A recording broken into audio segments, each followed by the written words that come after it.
I don't really remember a lot of it, but she does. And you get all these ideas from different neighbors of what it was like going through all of this. But the nice thing is that we had consensus of all of the property owners on Rose Place to do this. They wanted to see a bricked-in street, historic streetlights, all these enhancements done. Everybody had a similar vision, maybe minus one or two landlords who were worried about the cost, did not want to spend money, and we walked them through our ideas, and they came along too. So it was really interesting. There are actually, at the time, there are 13 properties, there are 11 owners, 9 single-family owners, and 4 owner-occupied homes. That's the makeup of Rose Place. So the hardest thing, I think, was getting that, I thought, would be the buy-in with everybody on the street. Would they be as passionate about wanting to do this project as we were? And yes, indeed, they were. They were all really excited and very helpful. You can go on. And there's a view from the opposite direction, to the west. You can see all the broken concrete, and there were a lot of problems in the winter with pooling and ice, and you couldn't get out of your driveway and that sort of thing. Okay, and there's that picture that I mentioned that I was hanging on to, thinking that, yes, indeed, we could do something better for this street. It even shows some of the driveway designs that Tom and I incorporated with the 2 lines of concrete, and in the center we put grass. But some of these properties that we have are renters, and they have a hard time driving in just perfectly and not messing with the grass. So we bricked in a few of those little green spaces that we have there. So I'm going to just go through some of the dates, how things happen, because I kind of like to do things casually, and then all these dates get me rather confused. So in '02, there was the Partners Building Community Group, and they had the Crosstown Project. There was a subcommittee called the Courts Subcommittee, and they were looking for doing projects and redoing some of the courts. As Sharon had mentioned, there are a lot of courts in the city of Kalamazoo, 5 on our block alone. So this sort of fell nicely into the idea that the city knew that we really did not want to have them asphalt our street, and we gave this proposal to them at that meeting. Vine Ventures Incorporated, which my mother, I must say, was on the board of Vine Ventures at the time, also working with the Crosstown Project people. And I just want to show you quickly, if I can, this flow chart of Crosstown, the Crosstown group. It is a very extensive group. Is it still in existence, do you know? No? Okay. It was 60 partners. Partners Building Community is a collaborative of community building initiatives in Vine and Edison. Those were the target neighborhoods, which included over 60 private, public, and non-profit partners. A very large organization. But the flow chart is amazing, and then way down at the bottom are these subcommittees, and court enhancements was one of those subcommittees, which Mitzi was on. So she knew of the fact that we were interested in this project, and she was on the Vine Ventures Incorporated board. And Vine Ventures, just so you know, is sort of a sister company to Vine Neighborhood Association. It's a 501c3. It was founded 23 years ago to rehab housing for low-income residents. Currently, it has sold off all of it. A while back, it sold off all of its housing, and it currently funds development efforts in the Vine neighborhood. They said, we would be interested in helping with this project if the residents would be interested in doing a match. So they came up with a $15,000 figure, and would the property owners consider a $15,000 match with a special tax assessment, and that was agreed upon. And then more funding came in through other partners, and those,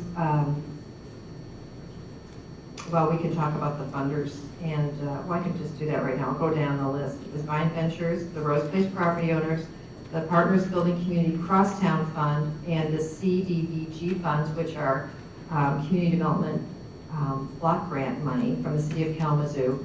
There was a donation from the Irving S. Gilmore Foundation, a small donation from an anonymous donor, the Bronson Hospital Foundation, and the Kalamazoo Community Foundation, Better Together Neighborhood Grant, gave us a little seed money for our celebration at the end. We had a nice party, street party. So that was the funding, and that is on the fact sheet too. Because I think what's complicated about this project and explaining it is that there were so many people involved. It was such a huge collaboration. You know, it was a model project for Kalamazoo, and it was a true collaboration of city, private, and community partners to get the project done, which was really a powerful thing.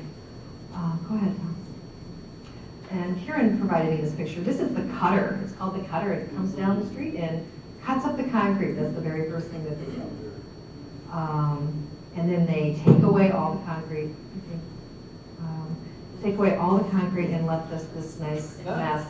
I think we were. Was this a 6-week project? Did you They say? started April 1st and they were done by the end of June. Right. So not even 2 months, a little over 2 months. And the one thing I'd like to mention is we were able to raise, the pot was about $120,000 is what was raised, the total sum. The project was just around $100,000, a little under that. So we actually came in under budget. We had money left over for this project. Can't believe. And done in under 2 months. Okay. Here's some lovely shots on the surveyor. Tom, do you want to talk at all about infrastructure? What we don't appreciate in these pictures is that the rains came. Oh, yeah. And we discovered the heavy percentage of clay in the subbase underneath Rose Place. Subsequently, Peter's Construction removed a lot of material and brought sand in. And the rains came, and the rains came. It would have been a 4-week project had Mother Nature been on our side.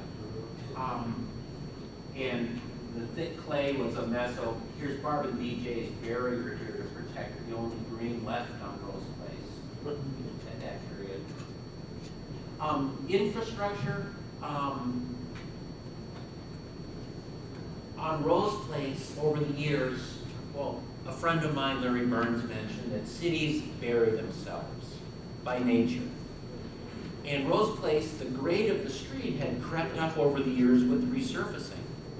Subsequently, the historic basements, the Michigan basements, rainwater, drainage, snow melt, puddles in the basement.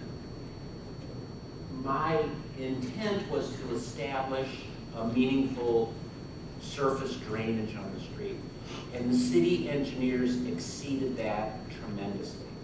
The street is dry 10 minutes after a rain now. The drainage system is redundant. They actually have perforated drainage under the street.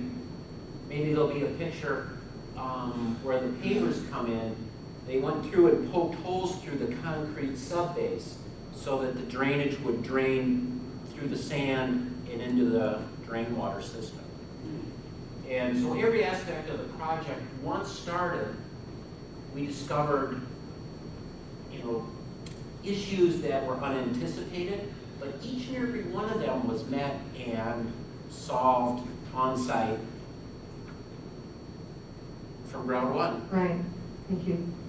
I just want to mention there's 8 things that we had, some of our objectives, and it was returning the 7-year-old street back to its original grade, 6 inches lower, repaving it with recycled brick pavers, correcting the flow of the stormwater runoff, which Tom mentioned, replacing the existing utility line with 4 historic streetlights and varying utility lines, replacing existing curbs,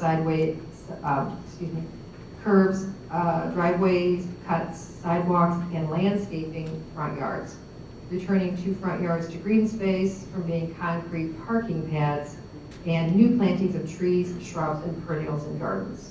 So that gives you a little overview of the design plan.